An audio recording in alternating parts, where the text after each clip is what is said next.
Hi. இன்னைக்கு நம்ம பார்க்க போற டாபிக் என்னன்னா CAS 7 காஸ்ட் ஆடிட்ல காஸ்ட் அக்கௌண்டிங் ஸ்டாண்டர்ட் 7 வந்து எடுக்கலாம் அப்படின்னு சொல்லிட்டு ஒரு ஐடியா. ஸோ இதுல வந்து எம்ப்ளாயி காஸ்ட். ஸோ இப்போ நிறைய பேர் வந்து அக்கௌண்டிங் ஸ்டாண்டர்ட் காஸ்ட் அக்கௌண்டிங் ஜென்ரலாக அக்கௌண்டிங் ஸ்டாண்டர்ட்னாலே ரொம்ப கஷ்டமா இருக்கும், பண்ண முடியாது அப்படின்னு நினைச்சிட்டு இருக்கோம். நம்ம பேஸ் 11th இருந்து அக்கௌண்ட்ஸ் படிக்க ஸ்டார்ட் பண்ணல இருந்து நம்ம பண்ற எல்லா விஷயமே as per அக்கௌண்டிங் ஸ்டாண்டர்ட் படி தான் பண்றோம். டெபிட் பண்றது டெபிட் அண்ட் கிரெடிட் பண்றது கிரெடிட். ஸோ இதுதான் அக்கௌண்டிங் ஸ்டாண்டர்ட். ஓகேவா? ஸோ இது நத்திங் டு ஒரி. ஓகேவா? ஸோ காஸ்ட் அக்கௌண்டிங் ஸ்டாண்டர்டும் அதே மாதிரி தான். இந்த CAS 7 ரொம்ப இம்பார்ட்டன்டானது. ஸோ இதுல இருந்தே நான் ஆரம்பிக்கிறேன். Employee cost. ஸோ ஜென்ரலா எம்ப்ளாயி காஸ்ட்ன்றது என்னதுப்பா? ஒரு மேனுஃபேக்சரிங், ஒரு பொருளை நம்ம மேனுஃபேக்சரிங் பண்ணும்போது, ஒரு சர்வீஸ் ப்ரொவைடரா இருந்தாலும், ஒரு சர்வீஸ் டீலரா இருந்தாலும் எம்ப்ளாயி காஸ்ட் கண்டிப்பா வரும். யாரையா ஒருத்தவங்க நம்ம வேலைக்கு வச்சிருப்போம், லேபர் காஸ்ட் கொடுப்போம். ஓகேவா? அவங்களுக்குரிய விஆர்எஸ் பே பண்றது, பென்ஷன் ஸ்கீம், இது எல்லாமே வந்துடும். ஸோ இந்த எம்ப்ளாயி காஸ்ட்ல எதாவது இன்க்ளூடட் ரெண்டே விஷயம் தான், included and then excluded. So இந்த ரெண்டு ஆஸ்பெக்ட்ல தான் நம்ம பார்க்க போறோம். ஓகேவா? அவங்களுக்கு கொடுக்குற சேலரியா இருக்கட்டும், வேஜ், இதெல்லாமே இன்க்ளூடட்ல வந்துடும். ஓகேவா? And then VRS, PF, gratuity, இதெல்லாமே வரும். ஸோ இந்த இடத்துல இன்னொரு டவுட் வரும். எம்ப்ளாயி அப்படின்னா யாரெல்லாம் எம்ப்ளாயி? எம்ப்ளாயர் ரிலேஷன்ஷிப் இருக்கணும். ஓகேவா? ஸோ முக்கியமான நோட் என்னன்னா,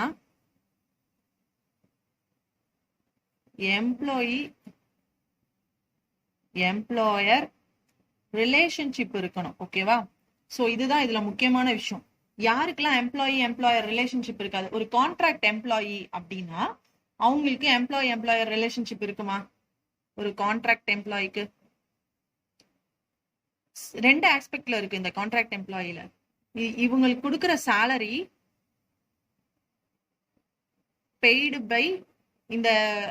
பெய்டு பை கம்பெனியே பே பண்ணிருக்கு அப்படின்னா இவர் இதுக்கு எம்ப்ளாயியா தான் இருப்பாரு. ஓகேவா? சோ இப்ப அந்த சேலரி வந்து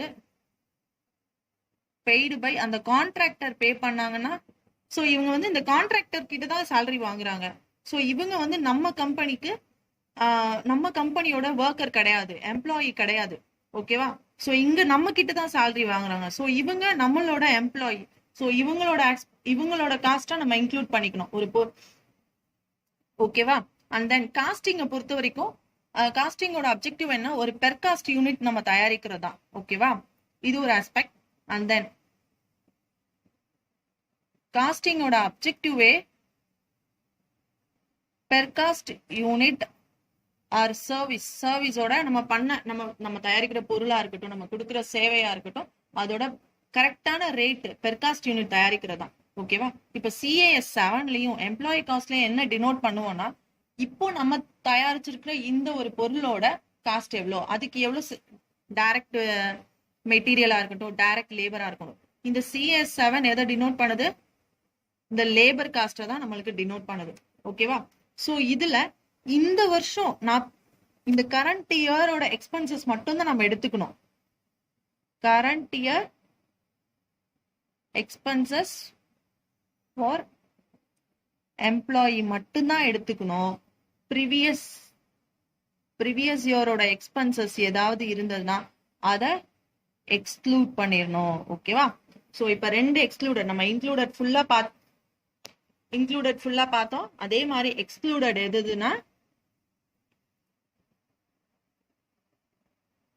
கான்ட்ராக்ட் எம்ப்ளாயியோட சேலரி வந்து பெய்டு பை கான்ட்ராக்டர் பே பண்ணாங்கன்னா அந்த காஸ்ட் நம்ம இது பண்ண மாட்டோம். ஓகேவா? கான்ட்ராக்டர் தான் கொடுக்குறாரு. ஓகேவா? அந்த கான்ட்ராக்டருக்கு நம்ம கான்ட்ராக்டோட அமௌண்ட்டை நம்ம கொடுத்துருப்போம். ஓகேவா? கான்ட்ராக்டுக்கு நம்ம பே பண்ணிருப்போம். ஸோ அதனால இது வராது. And then previous year expenses ஏதாவது நம்ம எம்ப்ளாயிக்கு நம்ம மேட் பண்ணிருக்கோம் அப்படின்னா அதுவும் இதுல வராது. ஓகேவா? ஸோ இவ்வளோதான் எம்ப்ளாயி காஸ்ட். ஸோ இதை வச்சு தான் நம்ம சம்ஸே போட போறோம். நம்ம புக்ல பார்த்தோம்னா பேஜ் நம்பர் 121ல இருக்கும். ஓகேவா? இதுலயே வந்து நீங்க இன்க்ளூடட் எதாவது இன்க்ளூட் பண்ணணும், எதாவது எக்ஸ்க்ளூட் பண்ணணும்னு போட்டிருக்கோம். அண்ட் தென் எக்ஸ்க்ளூடட்ல ரொம்ப முக்கியமான பாயிண்ட் இந்த ரெமுனரேஷன் பெய்டு டு நான் எக்ஸிக்யூட்டிவ் டைரக்டர். ஸோ இந்த நான் எக்ஸிக்யூட்டிவ் டைரக்டர்கிட்டே வந்து நம்மளுக்கு எம்ப்ளாயர் ரிலேஷன்ஷிப்பே இருக்காது. ஸோ அதனால இவர் வந்து நம்மளோட எம்ப்ளாயி கிடையாது. ஸோ இவர் கொடுக்குற ரெமுனரேஷனா இருக்கட்டும், இல்ல அதர்வைஸ் வேற ஏதாவது கமிஷனா இருக்கட்டும், இது வரவே வராது. ஓகேவா? அண்ட் தென் இந்த எம்ப்ளாயி காஸ்ட்ல அவங்க ஆல்ரெடி நம்ம இப்ப டிஸ்கஸ் பண்ணதான் சேலரி, வேஜஸ், அலவன்ஸ், அவர் கொடுக்குற போனஸ், இன்சென்டிவ்ஸ் எல்லாமே இந்த வருஷம் கொடுக்கறது. பிஎஃப், வெல்ஃபேர் ஃபண்ட், ஏதாவது அதர் பெனிஃபிட்ஸ் எது கொடுத்திருந்தாலும் இந்த எம்ப்ளாயி காஸ்ட்ல நம்ம ஆட் பண்ணிக்கணும். அதே மாதிரி future benefit, gratuity, leave enhancement, அப்புறம் VRS, retirement benefit, future benefit ஏதாவது கொடுத்திருந்தா அதையும் நம்ம எம்ப்ளாயி காஸ்ட்ல இன்க்ளூட் பண்ணிக்குவோம்.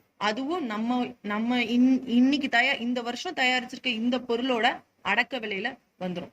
ஓகேவா? ஸோ இதெல்லாம் தான் முக்கியம். இதுல கண்டிப்பா நம்மளுக்கு ஜென்ரலா தெரியும், நம்மளுக்கு எம்ப்ளாயி காஸ்ட்ல நம்ம லேபர்ல எப்பயும் வந்து மார்க்கெட்டிங் ஓவர் ஹெட்டையோ, ஃபேக்டரி ஓவர் ஹெட்டையோ, ஆர் அதர்வைஸ் செல்லிங் ஓவர் ஹெட்டையோ நம்ம வந்து இதெல்லாம் எடுத்துக்க மாட்டோம். ஓகேவா? ஸோ இப்போ இதுதான் CS7. ஓகேவா? இப்போ இதை ஃபுல்லா எக்ஸ்பிளைன் பண்ணிட்டு நீங்க ரீட் அவுட் பண்ணுங்க. அண்ட் தென் இதுக்கு ஒரு சம் மட்டும் நான் எக்ஸாம்பிளுக்கு போட்டு காமிக்கிறேன். Okay?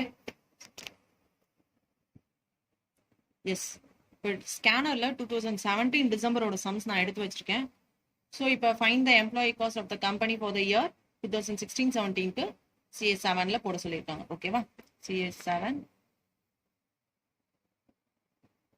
Employee cost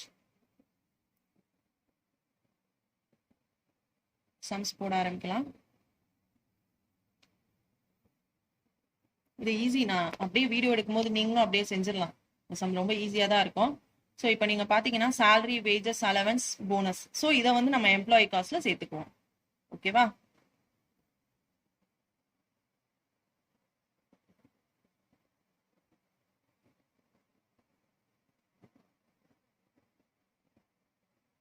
$950. Okay? And then wage awarded arrear for the previous year வந்து ஏதோ வேஜ் அரியர் வச்சிருக்கோம், அதை இந்த வருஷம் நம்ம கொடுத்துருக்கோம். இது வருமா? எஸ், வரவே வராது. ஸோ இதையும் நம்ம ஆட் பண்ணிக்க கூடாது. And then contribution to provident fund R other fund. So இந்த வருஷம் நம்ம பண்ண ப்ராவிடென்ட் ஃபண்டோட கான்ட்ரிபியூஷன், ஸோ இதை ஆட் பண்ணிக்கணுமா? எஸ், ஆட் பண்ணிக்கணும். கான்ட்ரிபியூஷன் டு PF 188 ஆட் பண்ணிக்கணும். ஓகேவா? எம்ப்ளாயி வெல்ஃபேருக்கு நம்ம பண்ணது அதுவும் இந்த வருஷம், ஸோ இதை நம்ம ஆட் பண்ணிக்கணும்.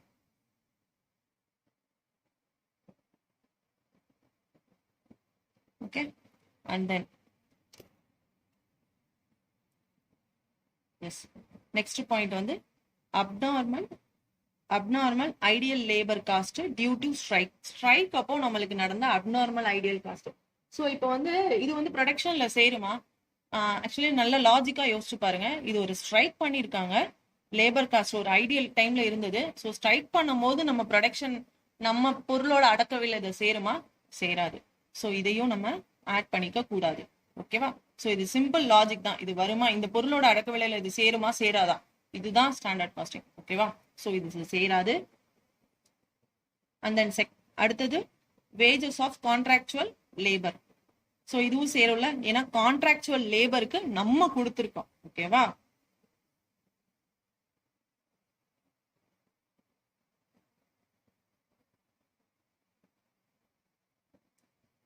Okay? And then VRS paid பண்ணது for the payment of this year. ஓகேவா? ஸோ இதை ஆட் பண்ணிக்கணும்.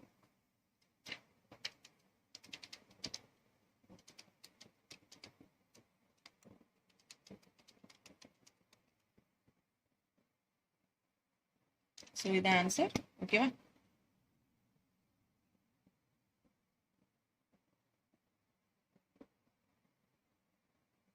ஓகேவா? ஸோ இதுல முக்கியமான விஷயம், இப்போ நம்ம நோட் எழுத போறதுதான். இந்த சம்ல நம்ம என்னென்ன பாயிண்ட்ஸ் பார்த்தோம்? ஆக்சுவலி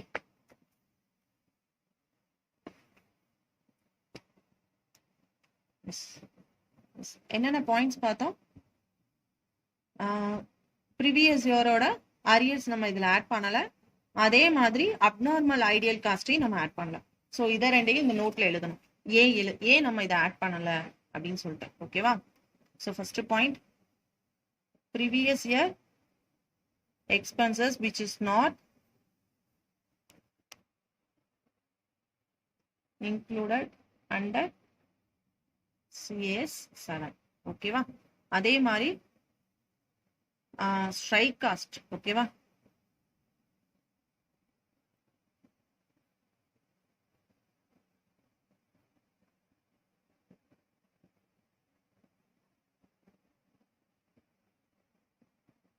ஸோ இது மட்டும் தான் நம்ம இதுல ஆட் பண்ணல. ஸோ அதோட ரீசன் கண்டிப்பா அந்த நோட்ல போடணும்.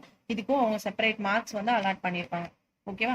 அண்ட் தென் இம்பார்ட்டன்டான ஒரு இது என்ன, இந்த கான்ட்ராக்சுவல் லேபரை ஏன் நம்ம ஆட் பண்ணியிருக்கோம் அப்படின்ற ரீசனை இங்க எழுதணும். ஏன்னா மித்தது எல்லாமே நார்மல் தான். ஓகேவா? மித்த எல்லாமே ரொம்ப நார்மலான டிரான்சாக்ஷன் தான். சேலரி கொடுத்தது, பிஎஃப் கொடுத்தது, ஸோ இது எல்லாமே நார்மல் தான். இது மட்டும் தான் நம்ம கான்ட்ராக்சுவல் லேபர் மட்டும் தான் இது வந்து ஸ்பெஷல் என்ட்ரின்னு சொல்லுவோம்.